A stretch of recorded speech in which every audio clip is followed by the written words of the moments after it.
Alors, Dossier 137, c'est un film policier réalisé par Dominique Moll qui est sorti à peu près en novembre 2025 et qui a fait une bonne performance pour un début de film. On compte environ 220 000 entrées dans le premier mois, c'est quand même une bonne performance, mais c'est une performance qui n'arrive pas à la cheville de l'avant-dernier film de Dominique Moll, La Nuit du 12, qui a fait à peu près 500 000 entrées dans son premier mois. L'actrice principale c'est Léa Drucker, elle joue Sandrine, une enquêtrice à l'IGPN, et elle est confrontée aux injustices du système pendant son enquête.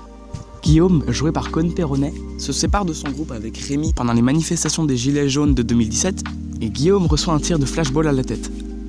Il est gravement blessé et subit des lésions mentales à vie.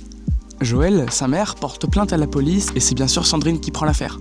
Elle trouve des suspects et des preuves qui sont moralement irréfutables, mais le système de la justice trouve toujours un moyen de se protéger et n'inculpe pas les policiers en question. Ce film veut dénoncer l'impossibilité de lutter contre des violences policières et l'impuissance des services qui luttent contre ces violences.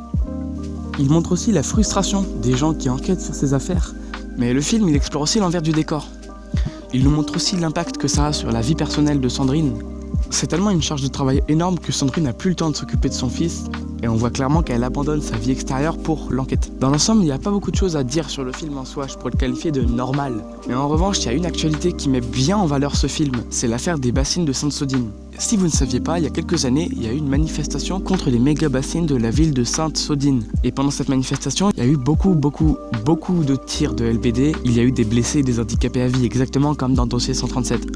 Et très récemment, à peu près une semaine avant le tournage de cette vidéo, il y a eu un leak de vidéo des bodycams des policiers qui montre très clairement l'intention de blesser les manifestants et c'était vraiment frappant.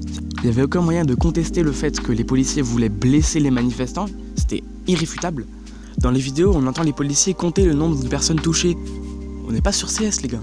Et il y a quelques jours, il y a eu le jugement de ces policiers et le juge a déterminé que non, c'était normal.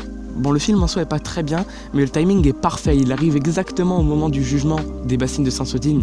Et on voit très clairement qu'on parle de la même histoire.